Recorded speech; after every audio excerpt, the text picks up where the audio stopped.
나도 이상한 사람이 얼마나 많은지. 오늘 말씀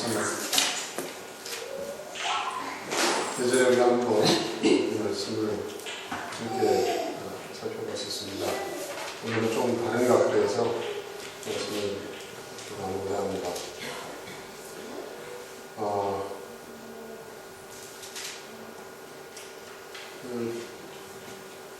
배두자다라는 용어, 이게 원래 본토 발음입니다. 원래 그 명칭이 배두자다. 우리 개혁 성경에는 베데스다라고 되어 있어서 베데스다라는 이름이 굉장히 익숙하죠. 우리 애기들 헤어스타일들이 다 바뀌었네. 못 보는 사람이 많이 크고 헤어스타일들이 다 바뀌었어요. 네. 근데 거기에 많은 환자들이 있었습니다. 각색 병자들이 있었고, 그들이 그 연막 주변에 있는 이유는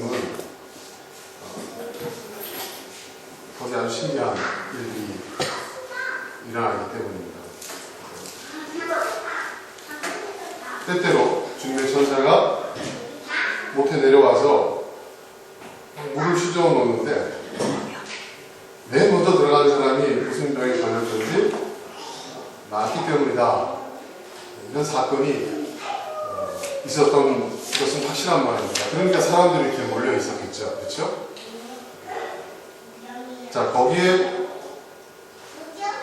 그런 기적을, 그런 치유를 기대하면서 38회를 기다린 병자한 사람이 있었어요.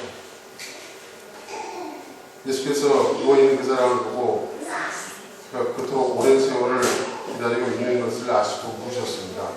낫고 싶으냐? 당연한 거 아니에요, 여러분? 그쵸, 여러분?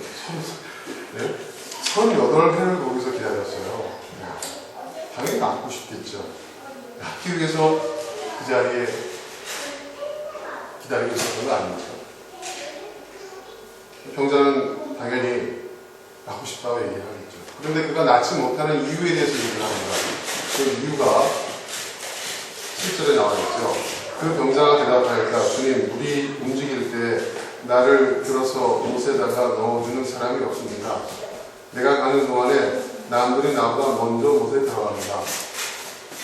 그러니까 이게 무슨 얘기냐 하면 이러한 기적은 선착순이라는 거예요. 그렇죠? 네. 선착순. 제일 먼저 못에 들어가는 사람이 낫는다는 거예요. 주세요. 띄워놓은 거예요. 옛날에 세연이는 제가 안고 설교한 적도 있어요. 조만해서. 이사람들 기억나세요? 제가 안고 조만해서 안고 설교한 적도 있어요. 앞에 들어가가지고. 아이들이 가까이 오는 것을 막상하십시오. 천국은 저런 자에 가십니다.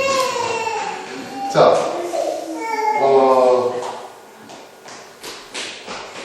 그 병자는 본인이 낫지 못하는 이유가 자기가 가장 먼저 그 연못에 들어가지 못하기 때문에 낫지 못했다고 생각을 하는 거예요. 그렇죠? 그 8절에서 이렇게 얘기하고 있는 거잖아요. 그런데 예수님께서 뭐라고 말씀하시냐면, 그래? 그럼 내가 제자들을 시켜서 물이 선생한 물을 막 이렇게 휘저을 때, 물이 동할 때 너를 내가 가장 먼저 들어가게 해줄게. 이렇게 말씀하시지 않고 뭐라고 말씀하셨어요? 일어나서 내 자리를 걸어가지고 걸어가라. 가라는 거예요. 이 자리를 떠나라. 낫고 싶으냐? 그러면 이 자리를 떠나라고 얘기해요. 그리고 실제로 그 사람이 떠났어요.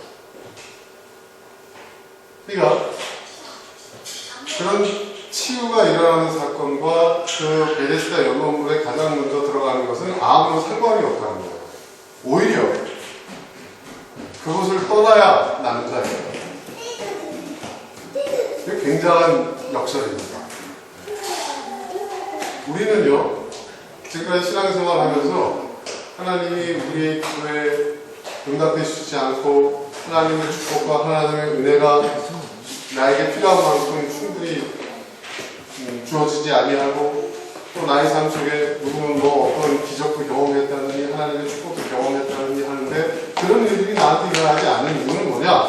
우리 어떻게 생각합니까? 믿음이 부족하기 때문에 더 열심히 기도하고 더 열심히 충성하고 더 열심히 신앙생활하고 더 열심히 믿습니다를 해야 그래야 그런 일들이 일어날 것이다. 그러면서 믿음을 막 독려합니다. 교회들이 그렇게 해왔고 또 그렇게 가르쳐 왔죠. 이 베데스다 연못이 바로 그거예요. 그렇죠, 여러분? 그렇죠? 네. 근데 예수님께서 뭐라고 말씀하십니까? 여러분 떠나라고 말씀하세요. 이 말은 무슨 얘기입니까? 우리는 그러니까 한마디로 말해서 신앙은 선착순이 아니라는 얘기입니다. 그죠? 다른 말로 좀 표현하면 마치 하나님께서 사람들의 믿음을 저울질하시고 비교해서 그 중에 가장 믿음이 센 사람, 그 사람들 순위를 매겨서 그 순서대로 뭐 하나님께서 그들에게 뭐 축복 주시고 은혜 주시고 뭐 그런 기적이 나타나 그런 게 아니라는 거예요. 그러한 신앙, 그러한 자리, 떠나는 거예요. 근데 떠났을 때 치유가 일어나요. 오히려 그것을 떠나게 하기 위해서 하나님께서 그를 치유시켰어요. 이 연못에서 떠나게 하기 위해서. 굉장한 역설이죠.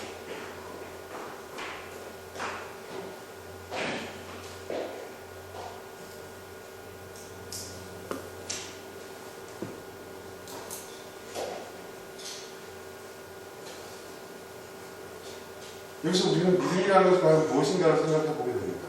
그래서 믿음이라는 것은 무엇인가?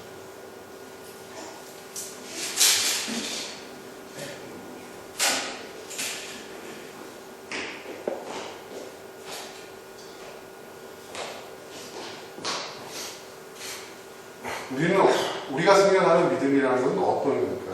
우리는 그렇게 생각해요. 하나님이 나에게 충분한 은혜를 주시고 축복을 주시지 않냐 싶고 내 기도를 들어주시지 않고 또 그런 기적과 같은 사건들이 일어나지 않는 이유가 변화가 나타나지 않는 이유가 다 내 믿음이 부족하기 때문이다. 근데 그게 아니라면 오히려 그렇게 생각하고 있는 자체가 불신일 수 있다는 거죠. 하나님의 은혜를 가로막고 하나님께서 가지는 변화를 회방하면 불신일 수 있다.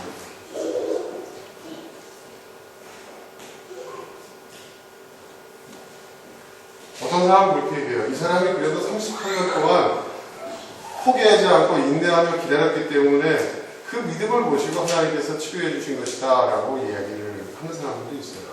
뭐 그렇게 해석할 수도 있겠죠. 하지만 본문의 내용을 우리가 유심히 살펴보면 그렇지 않다는 것을 알 수 있어요.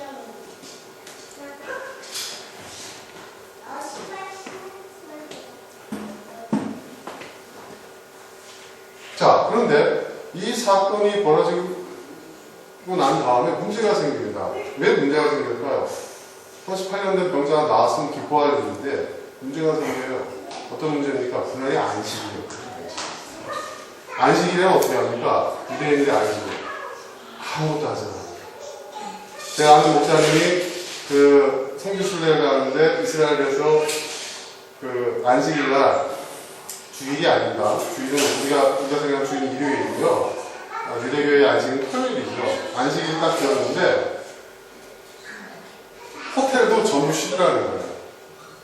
그래서 뭡니까 이 엘리베이터도 이분이 뭐 한 20층 호텔에 묵었는데 전 층에서 다 이러는 거예요.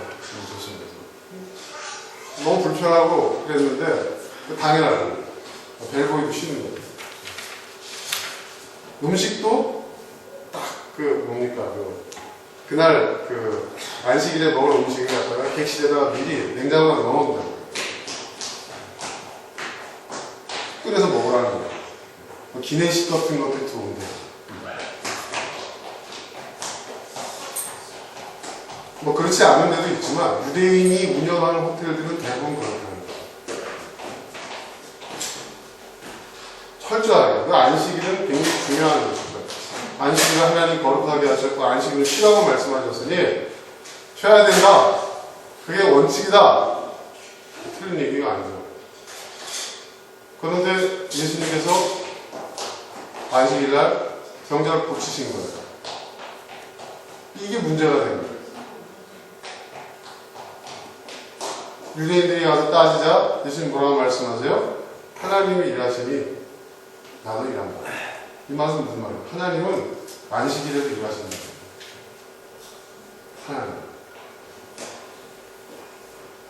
하나님도 안식일에 일하시니 나도 안식일에 일한다. 안식일을 제정한 사람이 안식일을 제정하신 분이 안식일의 규정을 지키지 않는다고 주장하는 거죠. 게다가 하나님은 아버지라고 했으니 하나님과 자기 자신을 동등하게 여겼다. 그런데 여기에는요 더 중요한 얘기가 있어요. 뭐냐면 이게 이제 기록상에 나타나는 이유고요. 진짜 이유는 뭐냐? 이 베데스다 때문에 사실은 성전이요 장사가 잘 됐어요. 무슨 말인지 아십니까? 병자들이 끊이지 않아요. 성전에 출입하는 사람들은 여러분 성전세를 내야 되잖아요. 네, 입장료를 받는단 말이에요. 네, 그렇죠? 그리고 성전에 들어온 사람은 성전에서 거행되는 그 예배, 제사 의식에 반드시 참여를 해야 되고, 그럼 어떻게 돼요? 또 제물을 바쳐야 되고.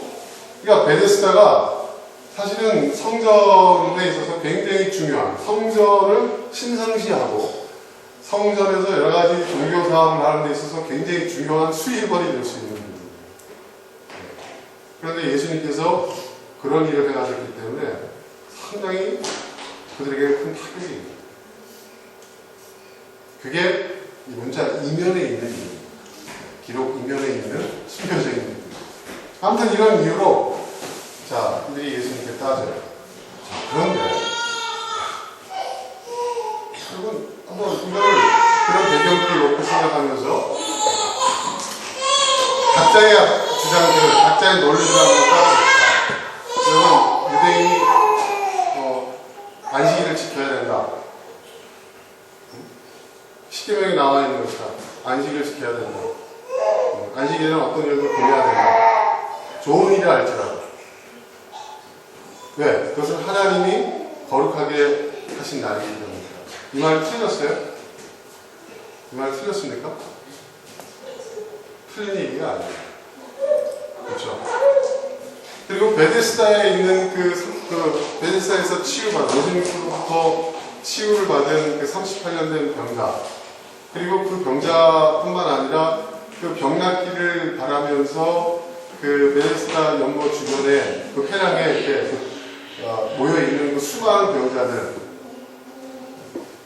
하나님께 자신의 병을 치유받기를 원하는 그들의 그러한 바람, 그런 믿음, 그 자체가 잘못된 걸까요?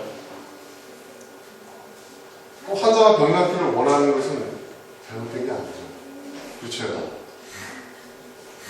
그리고 성전에 그런 연못이 있다고 한다면 얼마나 또 사람들이 성전, 하나님에 대한 어떤 그런 경외감을 가지며 성전은 더욱 신성시 될 수 있으며 유대교의 그 신앙의 핵심인 성전 중심주의가 견고해지겠죠. 유대인의 입장에서 보면 하나님이 계신 성전이 더욱 거룩하여지고 더욱 신성시 되고, 그리고 또 거기서 얻어지는 어떤 그런 종교적인 수입, 그것도 좋은 쪽으로 사용한다고 한다면 나쁠 게 없는 거예요. 그렇죠? 그 하나하나를 놓고 보면 여러분 어떻습니까? 그 부분을 놓고 본다면 어떻습니까? 틀린 게 아니에요. 그렇죠? 그리고 그 부분이 다 더해져서 전체를 이룬다고 한다면 그 하나하나가 좋은 목적과 좋은 동기를 갖고 있기 때문에 그 부분이 다 합쳐진다면 더욱 좋은 결과가 나오는, 더욱 좋은 것이 되어야 되는 것이 마땅하지 않겠어요? 그야말로 합력하여 선을 이루는 가장 대표적인 어떤 예가 될 수 있지 않겠어요? 그렇지 않습니까? 그런데 재밌는 것은 뭐냐면 예수님이 거기에 반기를 주셨다는 거예요. 예수님. 그렇지 않다고 얘기하죠. 이게 뭘까요? 이게 뭘까? 응? 여러분, 이런 말 들어보신 적 있어요?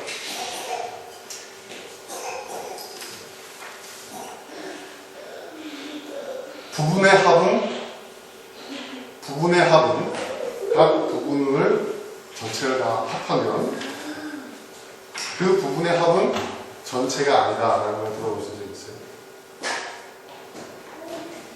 네. 각 부분이 있는데 그 부분을 하나 합쳐요. 그럼 당연히 그것을 전체라고 생각할 수 있잖아요. 그런데 부분의 합은 전체가 아니라는 거죠. 이게 제 말이 아닙니다. 게슈탈트라고 하는 유명한 학자가 하는 말이에요. 무슨 말이냐면 A 플러스 B는 우리는 A, B가 돼야 된다고 생각하잖아요. 근데 이 학자가 얘기한 건 뭐냐면 A 플러스 B는 C라는 거예요. 무슨 말인지 이해되세요? 각 부분이 합쳐지면 그 부분의 본래의 목적과 동기와 특징은 사라지고 전체로서 전혀 다른 것이 만들어진다. 굉장히 놀라운 이게 현대 물리학에서 근데 철학계에서 발견한 굉장한 대발견입니다. 이러한 결론이 나오기까지 제일 먼저 이 부분에 대해서 문제를 제기한 사람이 하이젠베르크라고 하는 현대 물리학의 거의 창시자라고 불리는 위대한 학자가 있어요. 우리는 그냥 아인슈타인만 생각하는데 그 이전에 하이젠베르크라는 학자가 있습니다. 이 사람이 인류사에 끼친 영향이 굉장히 커요. 몇 가지 중요한 공헌을 했는데 그 중에 하나가 뭐냐면 그가 던진 질문이에요. 과연 전체는 부분의 합인가? 우리가 전체라고 생각하는 것이 과연 그 하나하나 부분의 합인가? 아니라는 거죠. 거기에 대한 많은 연구가 있었고 게슈탈트라는 학자가 내놓은 명제는 부분의 합은 전체가 아니라. 여기에 굉장히 중요한 메시지가 있는데 그건 뭐냐? 규모가 바뀌면 본질도 바뀌어요. 규모가 바뀌면 본질도 바뀝니다.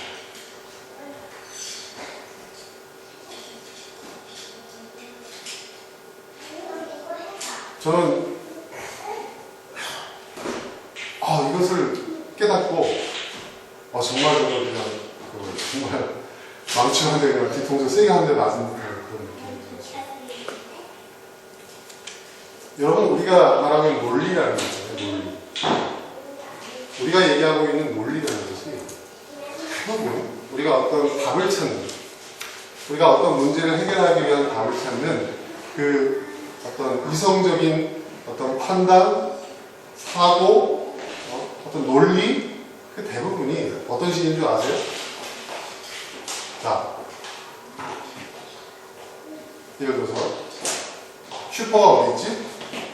우리 동네에 가장 가까운 슈퍼가 어디 있지? 누구한테 물어봐요? 그 사람이 그래요. 목욕탕이 옆에 있어요. 목욕탕은 어디 있어요? 세탁소에 있어요. 세탁소 옆에 있어요. 그럼 세탁소는 어디 있어요? 슈퍼 건너편에 있어요. 근데 우리는 그렇구나 이렇게 생각해요. 이게 뭐냐면 순환 논리의 함정입니다. 우리는 그렇게 답을 듣고 답을 얻었다고 생각해요. 근데 그건 답이 아닙니다. 어렵습니까?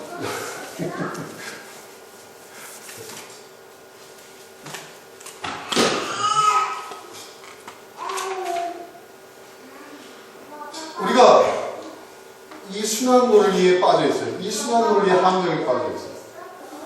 지금 간단하게 제가 이 세 가지로 얘기를 했는데, 이 굉장히 복잡해요. 가장 대표적인 그 순환 논리의 그 오류, 함정이 뭔지 아세요? 여러분, 전도할 때요. 주 예수 그리스도를 믿으십시오. 그러면 당신과 당신의 가족이 구원을 받고 당신의 죄인됨을 인정하시고 회개하십시오. 그러면 사람이 내가 왜 죄인이에요? 난 누구를 해코지 한 적도 없고 내가 무슨 뭐 범법을 저지른 적도 없는데 내가 왜 죄인이에요? 이렇게 물어보잖아요? 그럼 뭐라고 대답합니까? 성경 어디에 모든 사람이 다 죄를 범하였으며 하나님의 영광에 이르지 못하였으니 성경의 모든 말씀이 다 모든 인간이 다 죄인이라고 말씀하셨습니다. 그건 성경 얘기죠. 근데 성경은 진리입니다. 성경 구절도 인용해요. 성경이 진리입니다. 그런 걸 믿으십시오. 이게 대표적인 수단론이에요. 그러니까 여러분, 이 순환 논리에 가장 잘 속는 사람이 누군지 아세요? 어린애들이에요. 여러분 거짓말 많이 하시잖아요, 그죠? 애를 달랠 때, 그죠? 애기야, 그 뽀로로 틀어달라고 막 웃겨요. 또 뭐라고 얘기하세요? 뭐라고 얘기하세요? 지금 너 아까 봤잖아. 또 보려면 너 아빠 들어오시면 그때 가서 보자. 아빠한테 물어봐. 이렇게 얘기해요. 그럼 얘는 아빠를 기다려요. 알죠? 아빠 오기만 왔어요. 근데 이미 아빠가 허락을 해요. 그래 봐. 근데 뽀로로를 틀는 시간이 아니야. 그죠? 예? 그럼 어때요? 그럼 다음에 보자. 애기는 아빠가 허락을 했는데 TV를 틀었는데 뽀로로가 안 나오는 시간입니다.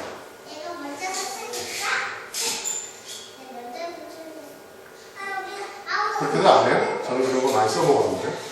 그러니까 애들은 뭘 몰라요? 뽀로로가 TV에 나오는 시간하고 아빠가 집에 퇴근해서 들어오는 시간에 시차가 있다는 것을 애들이 인식을 못해요. 이해되시죠, 여러분? 그 시간과 공간, 그죠? 그 갭을 아이들은 인식을 못한단 말이에요. 근데 우리가 아이들한테만 그렇게 하는 게 아니라 세상도 우리한테 그렇게 거짓말을 해요. 순환 논리의 거짓말. 이 순환 논리의 트랩에 걸리면요, 여러분, 이 함정에 빠지면요, 헤어나올 수 없어요. 난 답을 찾은 줄 알고 있어요. 이게 답이 아니에요. 아빠만 오면 되는구나. 세탁소만 찾으면 되는구나. 근데 아무리 찾아봐도 찾을 수가 없어요. 왜? 세탁소는 슈퍼 건너편에 있기 때문에. 그리고 그 슈퍼는 그렇죠. 도대체 목욕탕은 어디 있고 도대체 세탁소는 어디 있고 도대체 슈퍼는 어디 있는 거예요? 아니, 세탁소만 찾으면 그 바로 건너편에 슈퍼가 있는데 세탁소는 어디 있었지? 세탁소는 어디 있어요? 목욕탕 옆에 있어요. 목욕탕은 어디 있어요? 세탁소 옆에 있어요. 계속 그 순환 논리에 빠져 있는 거예요. 여러분 이해되시죠? 이 베데스다 연못에 있는 그 병자가 빠져 있는 것이 바로 이 순환 논리에 빠져 있는 거예요. 그죠? 병 낫기를 기다리고 있어요. 그렇죠? 병 낫기를 기다리고 있어요. 근데 자기가 제일 먼저 들어갈 수가 없어요. 제일 먼저 들어갈 수 없기 때문에 또 다음 38년 동안 그 순환 논리에 빠져 있었던 거예요. 예수님께 얘기한 게 바로 그거예요. 내가 제일 먼저 그 물에 들어가요. 천사가 물을 동했을 때 내가 제일 먼저 들어가요. 흐르지 못해서 내가 38년 동안 그걸 기다리고 있습니다. 날 좀 도와주세요.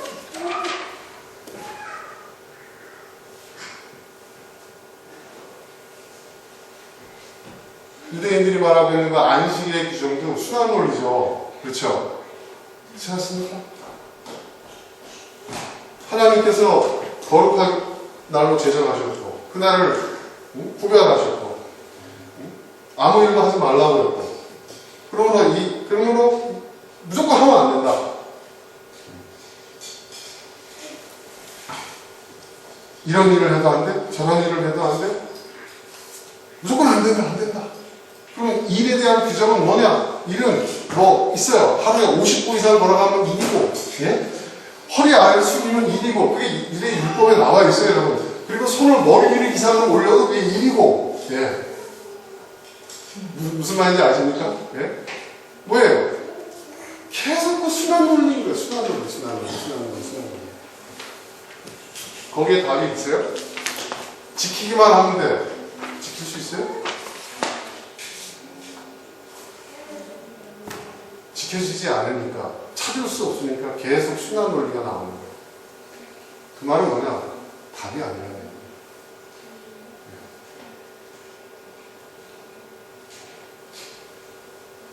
우리가 부분에 빠질 때, 세탁소가 어딨지?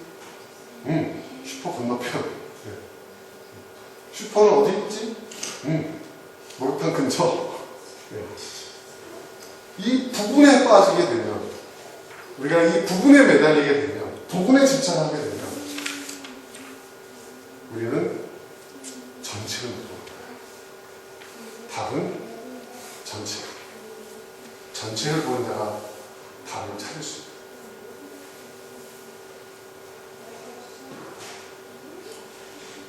예수님의 해석이 굉장히 재밌습니다.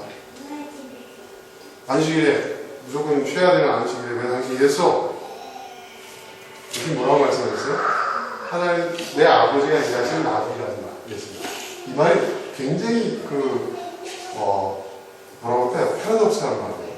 뭐냐면 예수님 말씀이 뭐냐면 쉬는 것도 일이라는 거예요. 이해되세요? 쉬는 것도 일이라는 얘기예요. 쉬는 것도 일이에요.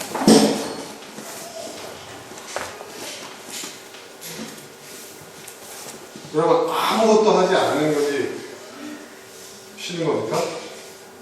쉬는 것도 힘들어요. 그렇지 않아요?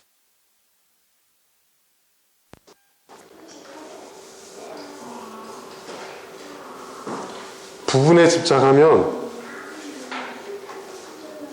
전체를 잃어버립니다. 여러분, 우리가 생각할 때 부분이 먼저 있었을까요? 전체가 먼저 있었을까요? 네? 부분이 먼저 있었을까요? 전체가 먼저 있었을까요?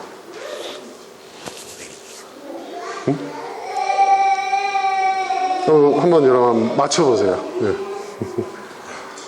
부분이 먼저냐, 전체가 먼저냐? 전체죠. 왜?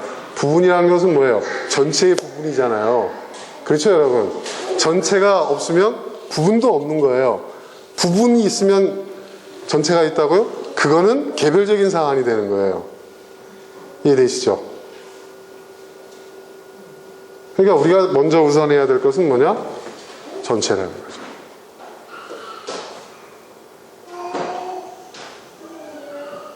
그러면 그 전체의 조합을, 조합은 어떻게 이루어지느냐? 그것은 하나님의 영역이죠.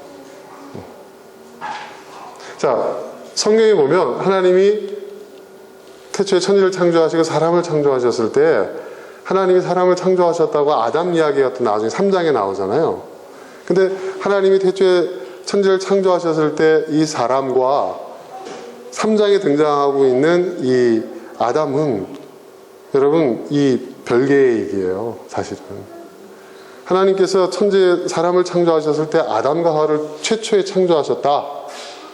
우리 이렇게 생각하잖아요. 그게 아니에요. 거기 보면 하나님이 사람을 창조하셨다 했을 때 이 사람은 아담이라고 나와 있지 않아요. 이게 뭐냐면은 지난 시간에도 얘기했지만 보통 명사예요. 네, 집합 명사예요. 사람들을 창조하셨다는 거예요. 사람들을. 네. 그러면 3장의 이야기는 뭐냐? 이거예요, 여러분.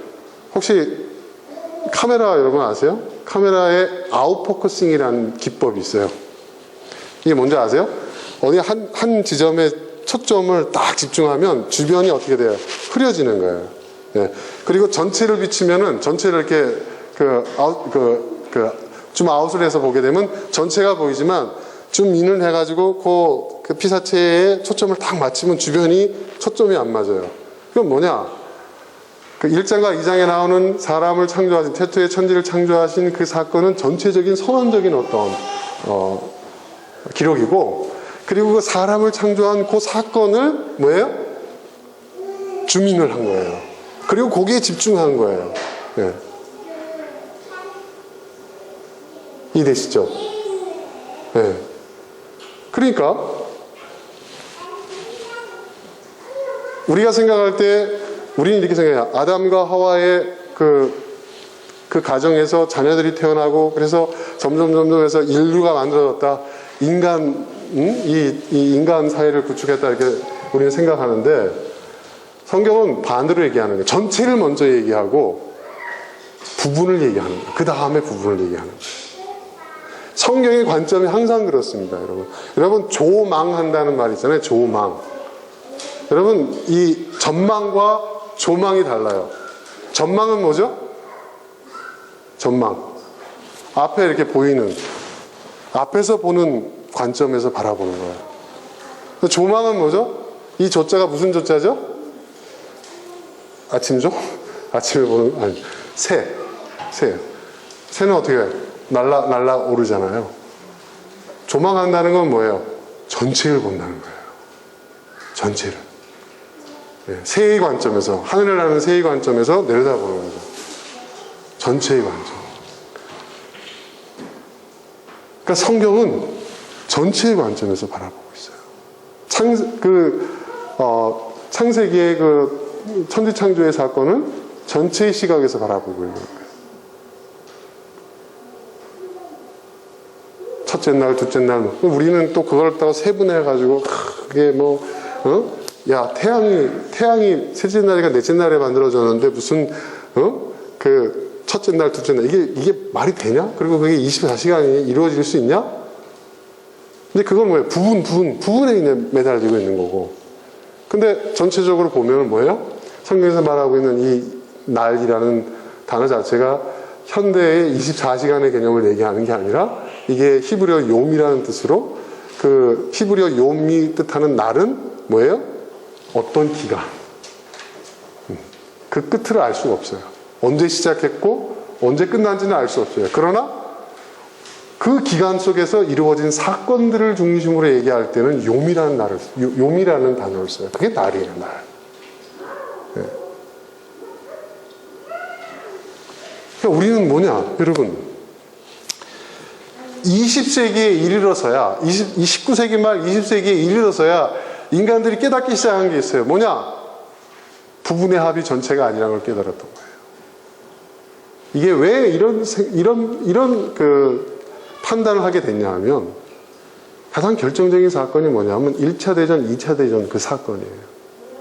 1차 대전과 2차 대전이 일어나기 이전에는요, 예, 합리주의, 계몽주의, 인간의 이성주의, 인간에 대한 낙관, 예, 인간이 이렇게 이성적이고, 그렇죠? 도덕적이고, 윤리적이고, 또 계몽, 무지를 타파하고, 예, 지식과 지혜를 추구하고, 합리주의,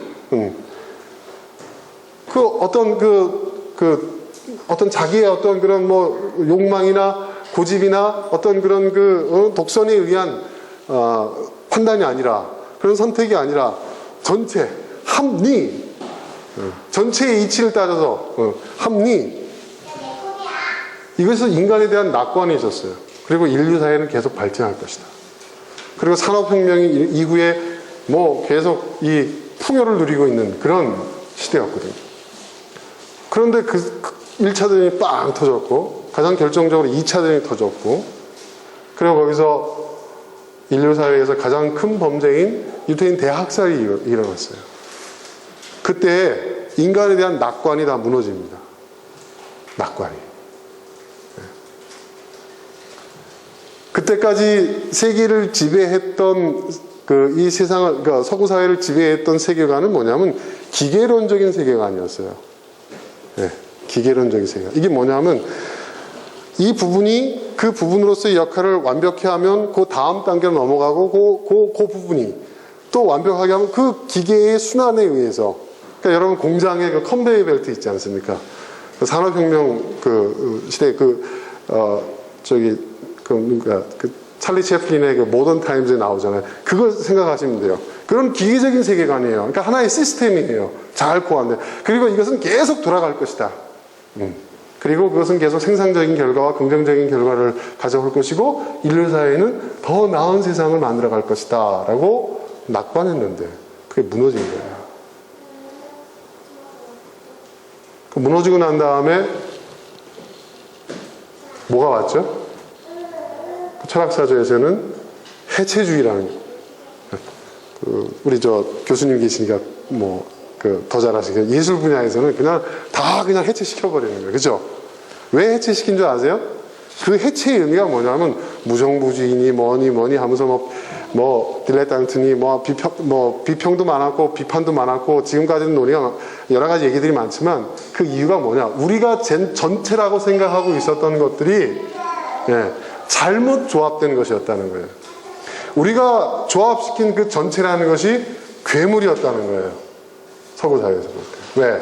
2차 대전, 1차 대전, 2차 대전이 엄청난 세계 대전. 그때까지의 전쟁은요, 기껏 해봐야 몇몇 나라들끼리의, 동맹국끼리의 전쟁인데, 이건 전 세계가 다 전쟁터가 돼버렸잖아요. 엄청난, 그리고 유대인 대학 세례라는 엄청난 범죄를 저질렀단 말이에요. 우리가 조합시킨 우리가 전체라고 생각하고 있던 그 부분의 조합들이 잘못된 거라고. 우리가 만들어 놓은 거는, 우리가 만들어 놓은 전체는 괴물이었다는 거예요. 그걸 다 해체시키는 거예요. 해체시키고 다시 조합하는 거예요. 다시.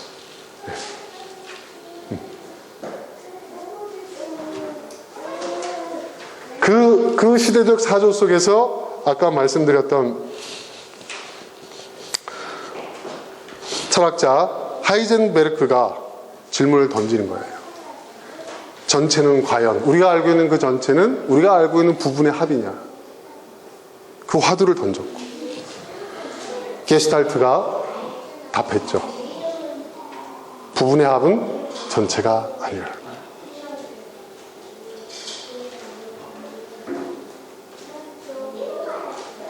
이렇게 얘기하니까 갑자기 무슨 철학 시간처럼 되어버렸는데 이게 굉장히 중요한 얘기입니다. 왜냐하면 이거는요, 이 얘기는 뭐냐면 그대로 우리의 삶 속에 적용되는 거기 때문에. 우리는요, 우리가 먼저 알아야 될 것은 전체를 먼저 알아야 된다. 우리가 어떤 부분, 우리가 조합하고 우리가 쌓아 올린 그 부분이 모여서 우리는 어떤 전체를 이룬다고 우리는 생각한단 말이에요. 네? 그리고 우리가 쌓아놓은 그 전체에서 우리는 뭐예요? 그 전체의 순환 논리에 빠져가지고 거기서 헤어나오지 못하고 있는 거예요. 그러니까 변화도 이루어지지 않는 것이고요. 성장과 성숙도 이루어지지 않는 것이고요. 네? 계속 제자리로 돌아가게 돼 있어요. 계속 우리는 세탁소, 목욕탕, 슈퍼를 계속 돌고 있는 거예요. 우리는 계속, 아빠가 와야 보고 싶은 뽀로로를 볼 수 있게 된다고 생각하고 있는 거예요. 우리는 계속해서. 우리는 계속해서 누군가 빨리 나를, 저 베데스다 연못에 나를, 천사가 물이 동했을 때 누군가 제일 먼저 나를 거기다 넣어줘야 내 병이 치유받을 수 있다고 생각하는 거예요. 우리는 아직도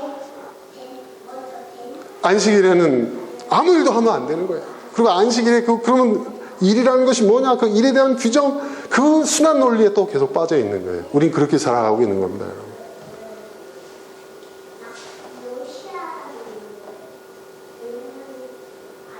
근데 예수님께서 그걸 일깨워 주신 거예요. 오늘 본문이 이런 의미가 있어요. 예수님께서 말씀하시는 건 전혀 다른 겁니다. 예수님은 뭐라고 질문하셨죠? 그 베데스다 연못 그 38년도 환자에게 낫고 싶으냐? 낫고 싶으냐? 그게 본질이고 그게 전체예요.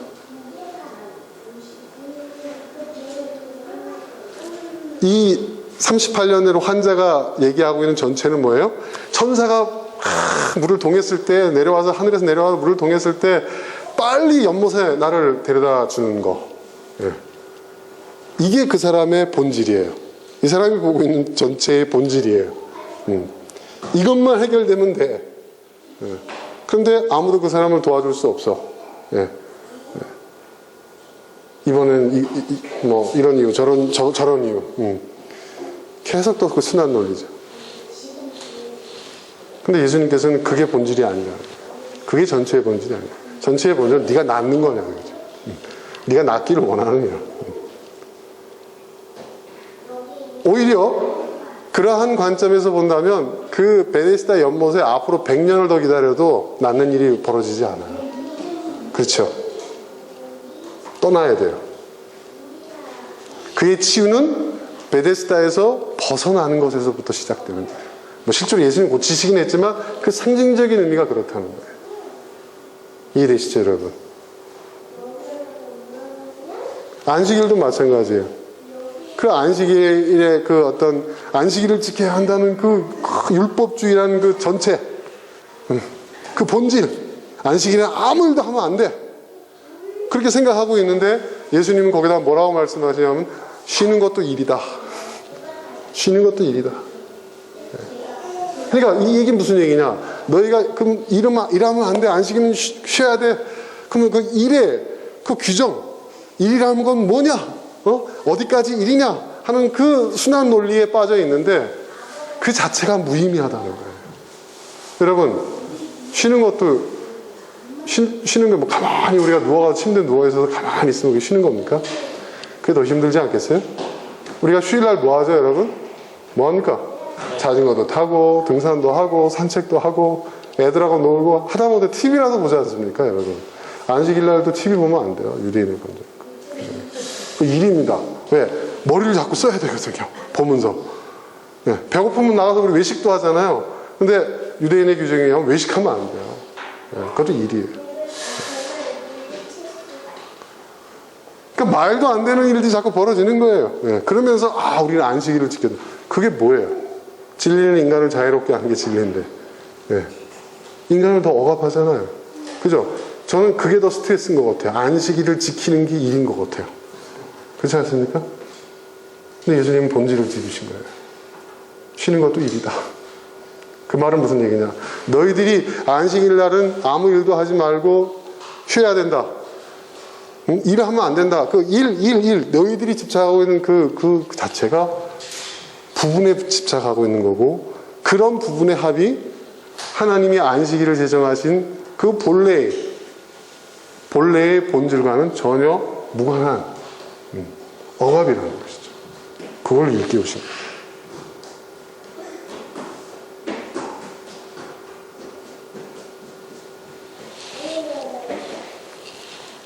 저도요, 제가 지금 현재 하고 있는 사업의 출발점은 공정무역 커피, 농민들을 돕는 거. 그래서 뭐 인도네시아에 농장까지 만들어줬잖아요. 몇 년을 제가 거기다 쏟아본 줄 아세요? 시간과 돈과 정력을. 농장까지 만들어줬어요. 네. 이제는 우리 돈 들여가지고 농장 다 만들어줬어요. 나무도 심어주고요. 다 해줬어요. 자, 당신들이 열심히 키워가지고 그 수확만 하면 우리가 사줄게. 그러면은 농민들은 뭐예요? 투자비가 하나도 없어요. 네, 그렇지 않습니까?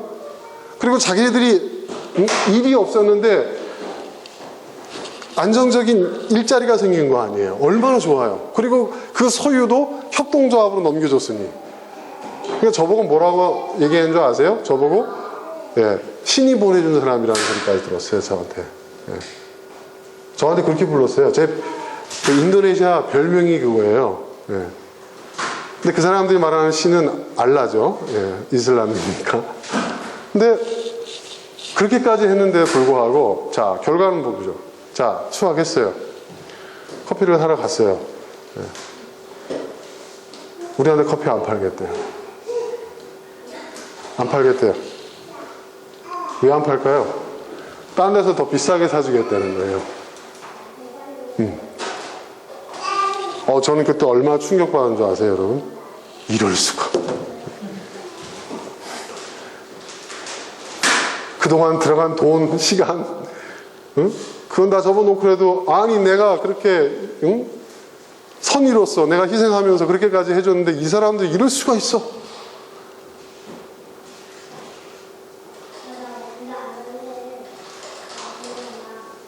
그래서 막 제가 막 따졌어요. 그 기아대책 그 간사랑 같이 가가지고 그 NGO 가서 막 따졌죠. 통역생 놓고 이럴 수 있냐, 뭐 저럴 수 있냐. 근데 그 사람들이 뭐라고 얘기하는지 아세요? 명쾌해요. 한마디로 얘기합니다. 미스터 윤, 우리를 돕고 싶어? 그래서 이 일을 한 거야? 그렇다. 그럼 비싸게 사. 비싸게 사. 우리한테 경제적 이득을 줘. 그게 우리를 도와주는 거예요.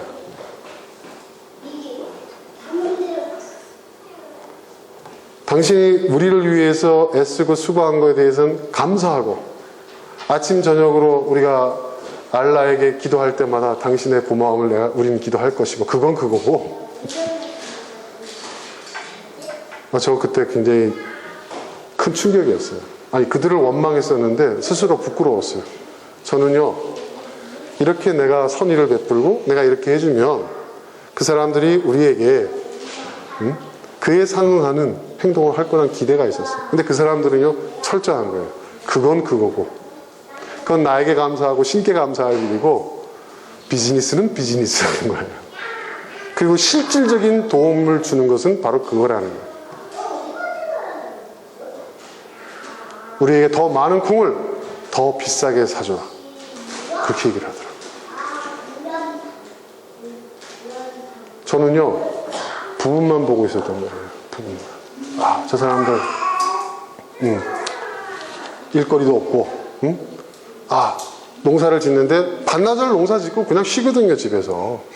그럼 우리가 인도네시아 자바 주정부를 쫓아가서 당신들이 갖고 있는 주정부 땅, 그 놀고 있는 땅을 우리에게 무상으로 30년 임대를 해달라. 그럼 우리가 여기다가 농장을 만들겠다. 그리고 농민들이 여기서 커피 농사를 짓고 그 커피를 우리가 사주겠다. 주정부에서 반대할 이유가 있나요? 오케이. 노는 땅이니까 써라. 그래서 땅을 확보했다. 나무를 심어줘야 되잖아요. 네? 나무를 갖다가 수만 그루를 사다가 그냥 심고, 또 이거 유기농으로 공정무역으로 해야 되니까 농약 쓰면 안 된다 해가지고 우리나라에 그 유기농 있어요. 그 천연 살충제라는 게 있어요. 그 기술 갖고 와가지고 그걸 또 만들어서 하고, 또 비료도 화학 비료 쓰면 안 된다 해가지고 또 천연 유기농 비료 사다가 주고. 야, 이렇게 되면은 농민들과 그러니까 생산지의 가난한 농민과 이 소비지에 있는 소비자와 또 이 커피 비즈니스를 하는 사람들이 가장 이상적인 형태의 어떤 그런 유통 네트워크를 가장 공정하고 투명한 그런 유통 네트워크를 구축할 수 있을 거야. 이야, 이렇게 되면은 진짜 그 공정무역 커피의 방점을 찍는 거지 이 이상이 더 어디 있어. 저는 그렇게 본 거예요. 그 부분의 조합을 가지고, 예, 그렇게 되면 결국은 농민들을 도울 수 있는 좋은 사업을, 하나님 나라의 선한 가치를 이룰 수 있는 사업을 하는 거라고 저는 착각을 한 거예요. 부분의 합이 전체가 될 수 있을 거라고 생각한 거예요. 그런데 막상 딱 제가 그런 일을 겪고 나보니까 농민들이 날 일깨워줬어요. 본질은 뭐냐? 전체는 뭐냐? 우리에게 경제적인 이익을 주는 게 핵심이라는 거예요. 농장 지어주고 뭐 해주고 결론은 뭐예요? 그렇게 해도 결론은 뭐예요? 많이 비싸게 사주는 사람이 우리에게 도움을 준다. 이게 그들이 보는 전체, 그리고 그들이 보는 본질이에요. 그들을 향한 원망이 부끄러움 그리고 회개로 바뀌었어요. 내가 얼마나 교만했는지, 내가 얼마나 큰 착각에 빠졌는지. 그리고 그 깨달음을 얻은 순간에요, 저는 인도네시아 이제 안 가요. 안 가요. 네. 이제는 뭐냐, 산지가 중요한 게 아니야. 보니까 많이 사주고 비싸게 사줘야 되는 거야. 그렇죠? 그러려면 어떻게 해야 돼요? 우리 회사를 키워야 되는 거예요. 매출을 올려야 되는 거예요.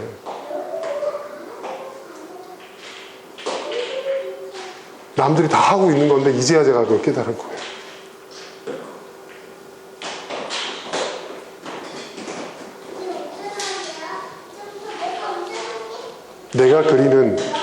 내가 그림을 그릴 때는요, 여러분, 내가 전체의 그림을 그릴 때는 어떤 부분, 그 그림의 재료들을 내가 선택하잖아요. 그죠?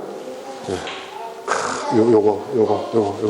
그래서 이걸 딱 조합하면 촤, 봐라. 이런 멋진 그림이 그려지지 않냐.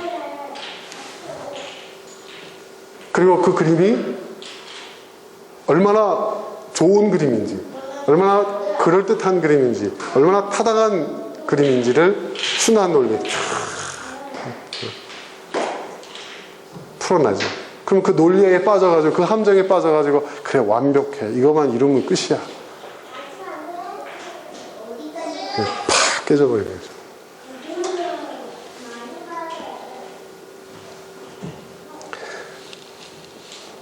저의 이야기만은 아닐 거예요.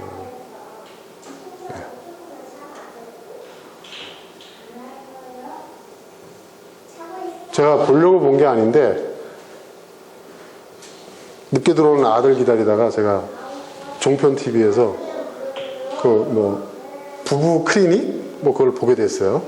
저도 항상 배워야 하는 입장에 있다 보니까 무슨 얘기 하나 보자 하고 봤는데, 이 남자와 여자가 이구동성을 하는 부분이 있어요. 그러니까 부부가. 이런 얘기를 하더라고요. 내가 생각했던 가정은 이런 내 욕심이 있는 것도 아니야. 최소한 이 정도는 해줘야 돼. 이런 거. 그 부분들이 있어요. 그걸 가지고 그림을 그려요. 네. 그리고 그게 지난 시간에 얘기했는데 그게 이상이야. 그렇게 돼야 돼. 근데 나의 현실은 그렇지 못해. 네. 근데 각자가 다른 그림을 그리고 있는 거예요. 남편은 이래야 되고, 아내는 이래야 되고, 자식들은 이래야 되고, 부모님은 이래야 되고. 서로 다른 전체 그림을 그리고 있어요. 서로 다른 그 부분들을 집착하고 서로 다른 순환 논리에 빠져 있어요. 순환 논리끼리 여러분 충돌해봐야 여러분 어떻습니까? 답 안 나옵니다. 그렇죠? 더 복잡해질 뿐이죠.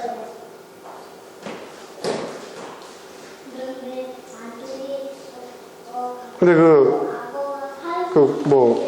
상담 이렇게 상담 전문가가 얘기하는데 그 사람도 굉장히 복잡하게 얘기를 하더라고요. 난 무슨 얘기인지는 못 알아듣겠더라고요. 더 싸우겠더라고요. 나중에 보니까. 할 말 있으면 해보세요 했더니 여자가 그런 얘기를 하니까 남자가 이 방송에서 그런 얘기까지 하냐고 막 그러더라고요. 진짜 종폭 막 나가더라고요. 지금 보니까. 그런 내용이 막 나오더라고요. 그런데 변호사가 딱 얘기를 하더라고요. 변호사가 뭐라고 얘기하는지 아세요?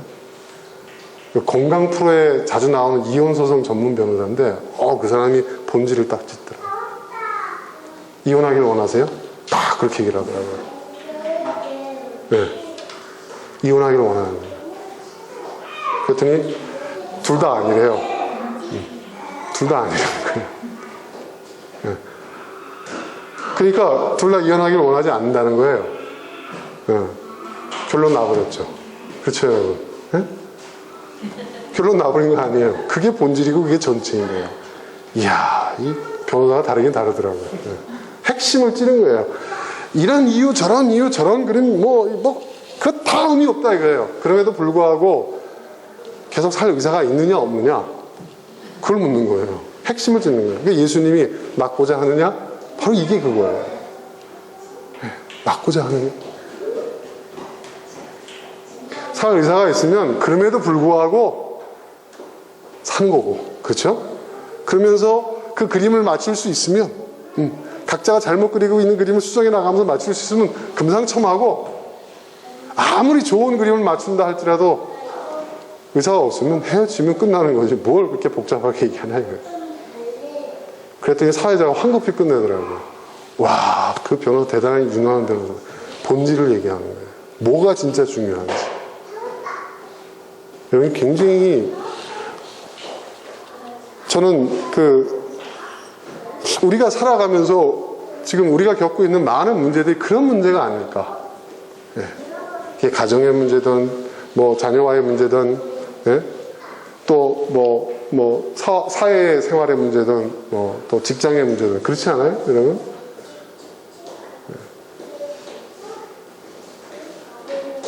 A 플러스 B는 A, B가 아니라 C도 될 수 있고 D도 될 수 있다는 거예요.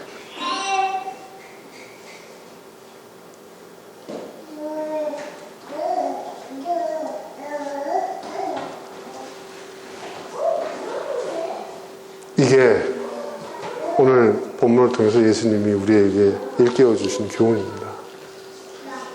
여러분, 베데스다의 함정에서 빠져나옵시다. 베데스다의 함정에서. 우리가 진짜 죽고 못 살고, 이것 때문에 나는 스트레스 엄청 받고, 이것 때문에 나는 울고 웃고 한 그게요, 사실은 아무것도 아닌 걸 수도 있어요. 내가 그렇게 믿고 있기 때문에 거기에 휘둘리는 걸 수도 있어요. 전체를 봐야 돼요, 전체. 근데 왜 우리가 자꾸 부분에 집착하냐 하면, 보통 보면 그 부분이 내가 좋아하는 것들로만 고르거든요. 그렇잖아요, 여러분? 내가 좋아하는 거. 내가 하기 싫은 거 빼버리고. 그렇지 않습니까?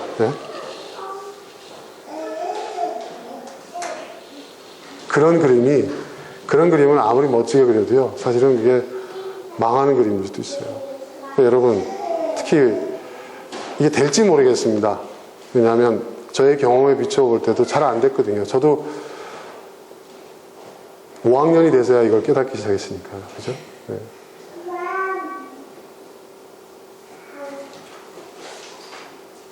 우리 자녀들에게 그림을 제대로 그리는 법을 가르쳐 줘야 될 것 같아요. 네. 네. 너 장래의 희망이 뭐니? 뭐가 되는 거야? 그런 거 말고요. 전체의 그림을 그릴 수 있는 힘을. 아니, 그걸 정교하게 그려내지 못하더라도, 뭔가 부분, 자신이 좋아하는 것들로만 이렇게 만들어가지고, 그게 전체 인양, 거기에 매달리고, 거기에 아둥바둥하고. 하지만, 그게 실상이 아닌. 사실 우리가 이쯤 돼서 이제 이걸 깨달았기 때문에 우리가 그렇게 하지 않으려고 애를 쓰잖아요. 근데 그 이전에 우리 젊었을 때 어땠습니까? 그게 전부인 줄 알았죠. 뭐만 되기만 하면, 그렇잖아요. 그림이 착착착착 되잖아요. 그죠? 어디 인터넷 기사를 보니까, 대학 성적이, 대학교, 학교 명이, 내가 지나가는 대학교 명이 내 아내의 외모와 내 직장의 수입을 결정한다. 현실에 팍 와닿는 학생들이. 그 담임 선생님이 뭐라고 했냐면, 그걸 딱 붙여놓으니까 이놈들이 공부를 열심히 하더라는 거예요. 근데 과연 그럴까요? 과연 그럴까요? 당장 효과는 있을지 모르겠지만, 다행스럽게도 그 그림을 그리지 못해서 그렇다고 한다면, 네가 그걸 못 그렸기 때문에 너 그렇게 안 된 거야, 이렇게 얘기할 수 있을지 모르겠지만, 정말 내가 그렸던 그 그림의 현실에 다가갔던 사람들이 고백하는 그 좌절감, 그 방황, 그건 여러분 이루 말할 수 없습니다. 저는요, 제가 목사만 되면요, 다 되는 줄 알았어요. 하나님 날 부르셨고, 그죠? 난 부르면 응답했고, 그리고 목사가 됐어요. 이제 하나님 날 막 쓰시면 돼. 이제 나머지는 다 하나님의 책임이야. 내가 안 한 거 있어? 근데 제가요, 죄송합니다 여러분, 제가 시험에 확 들어가지고요, 예전에 막 21금씩 막 몇 번 하면서 막 장기 음식 하면서 하나님한테 막 단식 투쟁도 했어요. 그때 제가 뭐라고 기도했는 줄 아세요, 여러분? 하나님, 뭐 제가 잘못한 것은 깨닫게 하십시오. 회개하겠습니다. 하나님. 근데 나중에는 하다가요, 제가 산에 올라가서 기도하다가 뭐라고 기도하냐면, 시험 들지 마세요, 여러분. 저도 이렇게 연약한 인간입니다. 근데 다윗보다는 덜해요. 다윗은 더 했죠. 하나님의 마음이 아픈 자 다윗도 더 했는데, 전 뭐라 했냐면, 하나님 뭐 하시는 겁니까? 내가 이랬어요. 내 기도가. 하나님 지금 뭐 하시는 겁니까?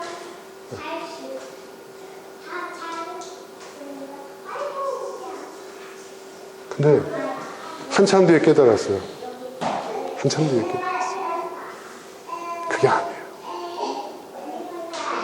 여러분도 마찬가지일 거예요. 열심히 믿고 말씀대로 살려고 하고 신앙생활하고 기도도 열심히 하고 봉사도 열심히 하고 교회생활 충성. 근데 마음속에 그런 게 나오죠. 그게 베데스다예요.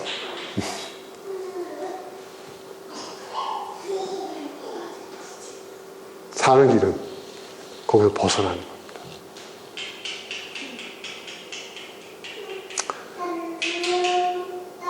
성도 여러분,